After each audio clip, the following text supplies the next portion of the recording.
నమస్తే, welcome to Padmini Ramya YouTube channel. ఈ వీడియోలో పాతకాలం నాటి ఒక స్వీట్ రెసిపీని చూపించబోతున్నాను. ఇంకెందుకు లేటు, ఆ స్వీట్ ఏంటో చూసేద్దాం రండి. అసలే నాకు స్వీట్స్ అంటే ఇష్టం. పాకుండలు తయారు చేస్తున్నారు, అందుకే అన్నాను పాతకాలం నాటివి అని.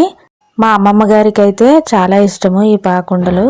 ఆమె కోసమే చేసేవారు మా అమ్మగారు. ఇప్పుడు అమ్మమ్మ గారు లేరు కాబట్టి ఇంకా చెయ్యట్లేదు.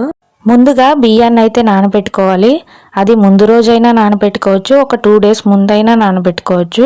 ఇంకా వంట అయితే స్టార్ట్ చేస్తాము అని అనుకున్నప్పుడు ఆ బియ్యంలో నీళ్ళన్నీ తీసేసుకొని ఆ తడి బియ్యాన్ని పిండిగా చేసుకోవాలి.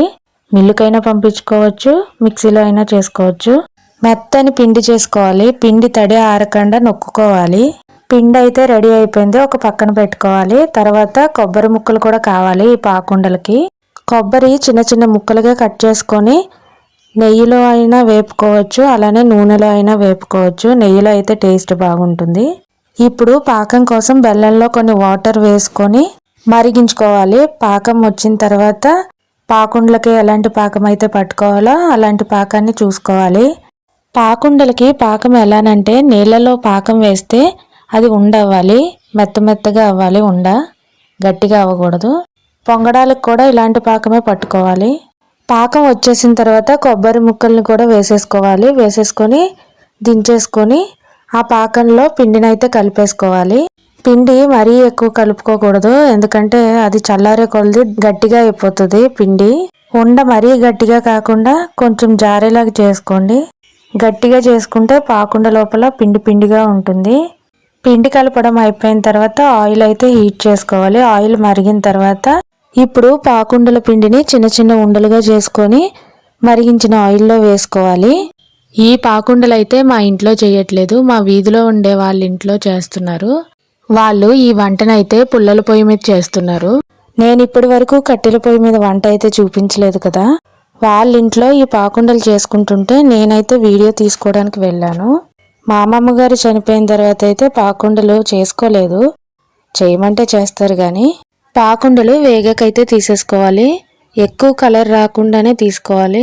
తీసిన తర్వాత ఇంకా కలర్ వస్తుంది. అందుకనే చూడటానికే చాలా మంచి కలర్లో ఉన్నాయి కదా. తింటుంటే పైన క్రిస్పీగా, లోపల సాఫ్ట్గా, మధ్యలో కొబ్బరి ముక్కలు కూడా తగులుతున్నాయి. టేస్ట్ అయితే చాలా బాగున్నాయి. కొన్ని ఇయర్స్ నుండి తినకో ఏమో, టేస్ట్ అయితే చాలా బాగుంది. అక్కడున్న అందరము తినేసాము. డబ్బా అయితే సగం ఖాళీ అయిపోయింది.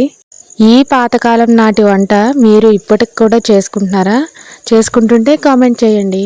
మేమైతే అరిసెలు ప్రతి ఇయర్ చేసుకుంటున్నాం కానీ పాకుండలు అయితే చేసుకోవట్లేదు. ఇప్పటి వాళ్ళు మ్యాక్సిమం పాతకాలం వంటలంటే తినరు. మేమైతే పాతకాలం వంటలు అన్నీ తింటాము. స్వీట్స్ అంటే కొంచెం ఎక్కువ ఇష్టపడతాము.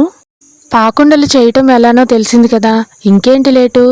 పాకుండలు అంటే ఇష్టమైన వాళ్ళందరూ పాకుండలు చేసుకోండి. ఒకవేళ ఫస్ట్ టైం ట్రై చేసినప్పుడు రాకపోతే మళ్ళీ ట్రై చేయండి. ఏదో ఒక రోజు ఖచ్చితంగా వస్తాయి.